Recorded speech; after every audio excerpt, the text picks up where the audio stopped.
Тука сме да одбележиме уште едно дело на ВМРО ДПМН во Кавадарци, а истовремено и да негираме нешто што деновиве го сретнавме во програмите на нашите политички противници, а тоа е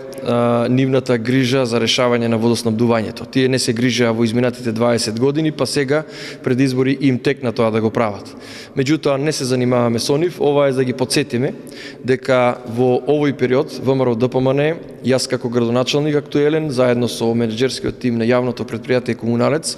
веќе инвестиравме повеќе од 1,5 милиони евра на терен со цел решавање на водоснабдувањето. Останува уште многу мал дел, а тоа е делот на